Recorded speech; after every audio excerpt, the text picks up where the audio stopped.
अच्छा आकिब कुरैशी साहब, वैसे तो अंदर की खबरें आप बहुत सी देते हैं, ये जो आज मेरे ख्याल मामला हुए ये क्या अचानक से हुए या पाइपलाइन में ऑलरेडी था कि जैसे जनाब हम मैच हारे या कुछ इस तरह की हैपनिंग हुई तो हमने फौरी तौर पर सिलेक्शन कमेटी चेंज करनी है और अलीम डार साहब जो कि मेरे ख्याल रिटायर हो चुके गालिबन और उनको हमने सिलेक्शन कमेटी में लाना है, वोटिंग नॉन वोटिंग मेम्बरान, ये भी ज़रा हमारे आम व्यूवर्स के लिए समझाएं ना, ये क्या होता है? देखिए हमजा, ये मेरा ख्याल है पाकिस्तान क्रिकेट की हिस्ट्री में, बल्कि पाकिस्तान क्रिकेट की नहीं, अगर मैं गलत ना हो तो दुनिया क्रिकेट की हिस्ट्री में पहली दफ़ा है कि आपका एक इंटरनेशनल अंपायर अब सिलेक्शन कमेटी में आ गए। अलीम डार नो डाउट एक बहुत बड़ा नाम है अंपायरिंग की दुनिया में, दुनिया क्रिकेट में बहुत बड़ा नाम है। एक उन्होंने रिस्पेक्ट कमाई है अपने फैसलों से, अपने जो है वो करियर से, शानदार करियर से। लेकिन अब मुझे लगता है कि शायद उन्होंने सिलेक्शन कमेटी में आने का फ़ैसला गलत कर लिया। मैं दुआ करता हूँ कि फ़ैसला ठीक हो और ये हमारे पाकिस्तान क्रिकेट के लिए बेहतर हो। लेकिन बज़ाहिर जो पाकिस्तान क्रिकेट की सूरत हाल है बड़ी ख़तरनाक, बड़ी गंभीर और इससे बदतर सूरत हाल हमने आज तक कभी नहीं देखी। तो अलीम डार ने यह फैसला किया कि मैं सिलेक्शन कमेटी में आऊँ, ये एक नया फैसला है। अज़हर महमूद पाइपलाइन में थे, 2-3 मुलाकातें भी हो चुकी थी चेयरमैन पीसीबी से, और अज़हर अली जो है वो बीच में पाइपलाइन में थे पाकिस्तान क्रिकेट बोर्ड की और उनकी आइस में थे। आकिब जवेद का जो नाम आ रहा है वो बड़ा एक किस्म का, मुझे तो बड़ा अजीब सा लग रहा है, क्योंकि क्या वो लाहौर कलंदर्स के साथ अटैच रहेंगे? फिर वहाँ पे कॉन्फ्लिक्ट ऑफ इंटरेस्ट आ जाएगा। पहले भी होता रहा है, आपको पता है इंज़मामुल हक कॉन्फ्लिक्ट ऑफ इंटरेस्ट की वजह से ज़का अशरफ के दौर में जो है वो सिलेक्शन कमेटी के चेयरमैनशिप से हटाए गए थे। फिर उसके बाद अब आकिब जवेद जो हैं वो लाहौर कलंदर के साथ भी अटैच हैं। रिसेंटली T20 वर्ल्ड कप में वो श्रीलंका के बॉलिंग असिस्टेंट कोच के भी तौर पे जो है काम किया है। अब वो सिलेक्शन कमेटी में आ गए हैं। इसके साथ असद शफीक हैं जो पहले ही मौजूद हैं, हसन चीमा डाटा एनालिस्ट हैं, बाकी वही हैं कप्तान और हेड कोच, यानी कि 7 रुकनी कमेटी है। फिर वहीं पे गलती कर दी पाकिस्तान क्रिकेट बोर्ड ने जो आज से 1 महीना पहले की थी, जब आपने किसी सिलेक्शन कमेटी के किसी को चेयरमैन नहीं बनाया था। तमाम के पास पावर्स एक हैं। अब यही बंदे जो हैं, इन्होंने नेशनल क्रिकेट एकेडमी में मीटिंग भी की है। अब ये जो है कल उड़ान भरेंगे मुल्तान की, मुल्तान में जाके हेड क्यूरेटर से मिलेंगे। क्या ये बंदे उनसे पूछेंगे हेड क्यूरेटर से, टोनी हेमिंग से, पाइन तू साढ़े नाल कितना किए? क्या उनसे पूछेंगे इतने भारी पैसों में आपने हमारे साथ ये किया है? उसे आधे पैसे दे दें, इससे अच्छे बंदे तो हमारे काम कर रहे थे। अब इन्होंने कप्तान से भी मुलाकात करनी है, इन्होंने हेड कोच से भी मुलाकात करनी है। उस मुलाकात के बाद दूसरे टेस्ट मैच के लिए स्क्वाड का ऐलान होना है। बात वहीं पे आ जानी है कि क्या ये मोहम्मद हुरैरा को लेके आएंगे या क्या नुमान अली को लेके आएंगे, जिनको इन्होंने फिटनेस टेस्ट का कह के वापस भेजा हुआ है। क्या नया करेंगे? क्या ये रिस्पॉन्सिबिलिटी लेंगे?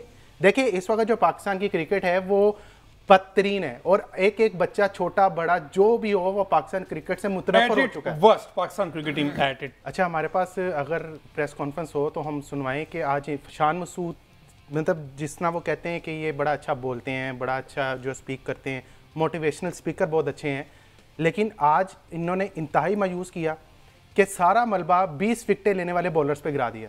आपने जो 556 रन बनाए, उसके बाद जो आप गुज़श्ता 6 टेस्ट मैचेस में कंटिन्यूसली दूसरी इनिंग्स में फेल हो रहे हैं, यानी कि अपनी दूसरी इनिंग में फेल हो रहे हैं, उसका कोई जवाब नहीं है। पहले दिन आप कहते हैं कि जी हम समझे कि दूसरे दिन ये पिच ज़रा खुल जाएगी, वो नहीं हुई। आपने अपना 151 रन बना दिए, अब्दुल्ला शफीक ने सेंचुरी बना दी, सलमान अली आगर ने सेंचुरी बना दी, लो जी हमने 80-556 बनाते हैं। तो वो आपको ये नहीं पता था कि इंग्लैंड की टीम है। 150 ओवरों में आप 556 कर रहे हैं, उन्हीं 150 ओवरों में वो 823 कर रहे हैं। इसके साथ एक और भी मैं आपको बता दूं, ये जो सिलेक्शन कमेटी का एक नया कारनामा सर अंजाम नहीं ना पाकिस्तान क्रिकेट बोर्ड ने, पैनिक क्रिएट हो चुका है पाकिस्तान क्रिकेट बोर्ड में। ये ज्यादा देर नहीं चलेगा, ये आप अभी लिख लें, ये बात याद रखिएगा। इसमें से सबसे पहला निकलने वाले बंदे अलीम डार साहब होंगे। अलीम डार साहब का ये कैलिबर ही नहीं है, उनका टेम्परामेंट ही नहीं है कि इस वो सिस्टम में आए। जो हमारा सिस्टम बन चुका है ना, आज से कुछ दिन पहले गैरी क्रिस्टन दुनिया का नंबर 1 कोच था, अब वो दुनिया का बदतरीन कोच है। इस सिस्टम में आप ऑस्ट्रेलिया की टीम को भी ले आएंगे ना, वो भी कहेगी यार ताड़ी मेहरबानी मेरी जान छाड़ दो। जेसन गिलेस्पी वेस्टर्न ऑस्ट्रेलिया का कामयाब तरीन कोच, BBL में एडिलेड स्ट्राइकर्स को उसने अच्छी तरह जो है वो कामयाबियां दिलाई हैं। इधर आके वो ठुस हुआ है, क्यों? सिस्टम के इशू हैं यहाँ पे। लेकिन ये सारा सिस्टम जो है ना आके वो सारा फोकस जो है ना सोशल मीडिया पे, पता नहीं पैसों की कमी, वैसे है पैसों की कमी कोई? सर पैसों की कमी मैं मुतालबा करता हूँ एज अ जर्नलिस्ट, मैं पाकिस्तान क्रिकेट बोर्ड के चेयरमैन मोहसिन नकवी साहब से मुतालबा कर रहा हूँ, जो उनको 4 महीने की तनख्वाही नहीं मिली ना लड़कों को, ताड़ी मेहरबानी अगला 1 साल इन्होंने तनख्वाह ना दो। अच्छा, इनका नहीं मिली तनख्वाह? सेंटर कॉन्ट्रैक्ट रिन्यू नहीं किया ना, जून में खत्म हुआ सेंटर कॉन्ट्रैक्ट, उसके बाद क्योंकि वो अभी सेंटर कॉन्ट्रैक्ट नया बना नहीं, इनको 1 साल तनख्वाही ना दे, इनको कि यार आप आराम से बैठे। यही वो टीम थी जो कि एक टाइम पे हमने देखा कि हम वर्ल्ड चैंपियन रह चुके हैं, हमने चैंपियंस ट्रॉफी जीती है, कप्तान तब्दील होते रहे, टीम वही रही। बहुत से चेहरे ऐसे हैं जो बहुत पुराने हैं, लेकिन अब शायद उनको थोड़ा सा कहकर एक्सक्यूज़ करके उनको थोड़ा सा रेस्ट करवाना चाहिए। मैं बात कर रहा हूँ बाबर आजम की। मेरे जो दोनों पैनलिस्ट हैं बाबर आजम के बड़े फ़ैन हैं, बाबर आजम को बड़ा डिफेंड करते हैं, लेकिन आज खामोश दिखाई दे रहे हैं, बड़े चुप से हैं।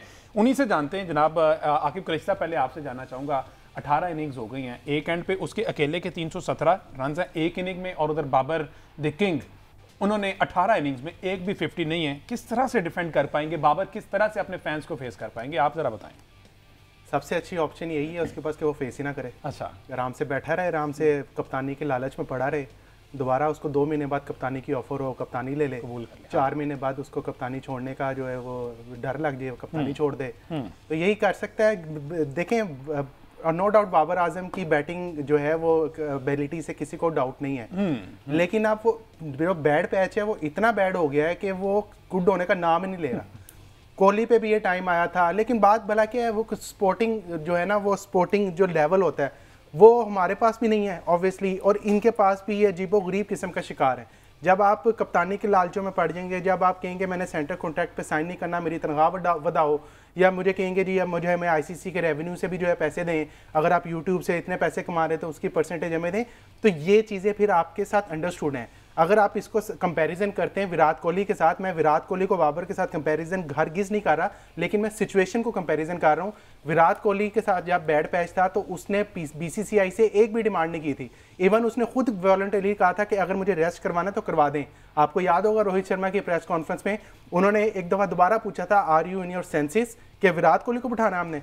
वो उस वक्त बेहतरीन किस्म का लीन पैच था उनका, मतलब बेहतरीन, मैं एक तंजिया कह रहा हूँ, बेहतरीन किस्म का लीन पैच था, उधर भी उनको सपोर्ट मिला। इधर मसला ये है कि जिस पे बैड पैच चल रहा है वो खुद कप्तानी के मामले में उलझा हुआ है, वो कभी कप्तान रहता है कभी नहीं रहता, उसकी बॉडी फटीग देखें कैसी है। यही बाबर आजम थे जो इस तरह की गेंदों पे शॉट मार के पूरी दुनिया का दिल मोल लेते थे, यार हाई की कवर ड्राइव है। आज यही इसी बाबर आजम को कोई देखना पसंद नहीं करता, इसी बाबर आजम को जो है वो कोई सपोर्ट करना पसंद नहीं करता। क्यों? ये सिर्फ इनकी अपनी वजूहात की वजह, इनकी अपनी हरतों की वजह से, इसमें कोई दूसरी दो राय नहीं है। आप अपने होम ग्राउंड पे, आपका सबसे मुश्किल टूर होता है पाकिस्तान का टूर, कि आप अपने होम ग्राउंड पे खेलेंगे, आपका दुनिया का सबसे मुश्किल टूर होगा।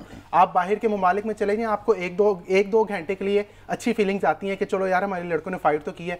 इधर तो बिल्कुल ही बेड़े गर्क हुए हुए हैं, इधर तो समझ ही नहीं आती क्या होना है। एक सेंचुरी बना दी चैंपियंस कप में, उसके बाद लोगों ने कहा ओए होए बाबर आ गया फॉर्म, तो ये आ गया भाई फॉर्म में, कि वो जब मुश्किल कंडीशन थी वहां पे परफॉर्म नहीं कर सका, कैच उससे ड्रॉप हो रहे हैं। मतलब वो इंतहाई किस्म का लो इन कॉन्फिडेंस है। जो भी आपने बात की कि मैनेजमेंट को इनको रिक्वेस्ट करनी चाहिए, मेरा ख्याल है बाबर आजम को खुद ही अब जो कहना चाहिए, फाइन में थोड़ी जी ब्रेक ले रहे हैं। अच्छा हमजा, इसमें एक और भी चीज़ है, ये जो आज हमारी क्रिकेट पहुंची है, स्पेशली बाबर आजम की हम बात करते हैं, शाहीन की बात करते हैं, रिजवान की बात करते हैं, ये कोई आजकल में या एक साल में 6 महीने में नहीं हुई, ये एक कंटिन्यूटी, एक प्रोसेस के थ्रू डाउनफॉल हुआ है हमारा।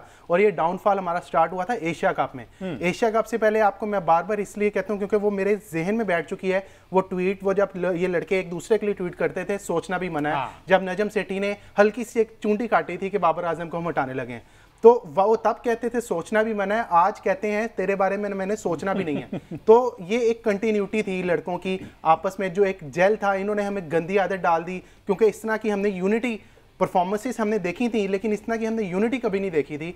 अब ठीक है, वसीम अकरम, वकार यूनुस, शुएब अख्तर, सईद अनवर, वो बहुत बड़ी टीम थी, बहुत बड़े नाम थे, लेकिन उनमें भी इस तरह की यूनिटी नहीं थी जिस तरह की इन लड़कों में यूनिटी थी। आदत पड़ी, रमीज राजा साहब आए, उन्होंने बाबर को कहा बाबर तू ही बाबर है, तेरे अलावा कोई नहीं है। वो उनके दिमाग में बैठ गया कि भाई मैं ही दुनिया का सबसे बड़ा बैट्समैन हूँ। फैंस ने भी फिर जो है, आप जैसे हमारे जैसे जो जोशीले फैंस हैं, उन्होंने भी कह दिया कि उन्होंने कंपैरिजन करना शुरू कर दिया बाबर और कोहली के दरमियान, और मामला आज इस नहज पे पहुंच गए कि हमारी क्रिकेट मर चुकी है। विराट कोहली पे जब बैट पैच आया था, उसके जो बैकअप पे कुछ लड़के थे, इसलिए इतना ज़्यादा तस्करा उसका नहीं होता था, हालांकि उसका भी तस्करा बहुत बड़े लेवल पे हुआ था, लेकिन उनके जो बैकअप पे थे वहाँ पे परफॉर्मेंसेस हुई थी। यहाँ पे अनफॉर्चुनेटली हमने बाबर के पीछे कोई बाबर तैयार ही नहीं किया। हमने रिजवान के पीछे कोई रिजवान तैयार ही नहीं किया। हमने रिजवान के पीछे किसको तैयार किया? सरफराज अहमद को, जो कि रिजवान जब कंक्लूशन होता है या उनको जो है वो कोई भी हल्की किसी किस्म की वो रेस्ट लेना चाहते हैं, सरफराज अहमद आ जाते हैं। आप जब तक इन्वेस्ट नहीं करेंगे लड़कों पे तो आपके पास कैसे बाबर निकलेगा, कैसे शाहीन निकलेगा, कैसे निकलेंगे? शाहीन अफरीदी को जो जिसने कल के प्रोग्राम में बताया था 24 साल उनकी उम्र है। मुझे एक बंदा कोई बता दे, एक बंदा, मैं रिक्वेस्ट कर रहा हूँ, एक बंदा आ जाए कि कोई कह दे कि 24 साल की उम्र की ये बॉडी फटीग है, कभी भी नहीं हो सकती। उन पे प्रेशर बहुत है ना, वर्क लोड बहुत ज्यादा है ना, कप्तानी का तो है, ये वर्क लोड बहुत ज्यादा है।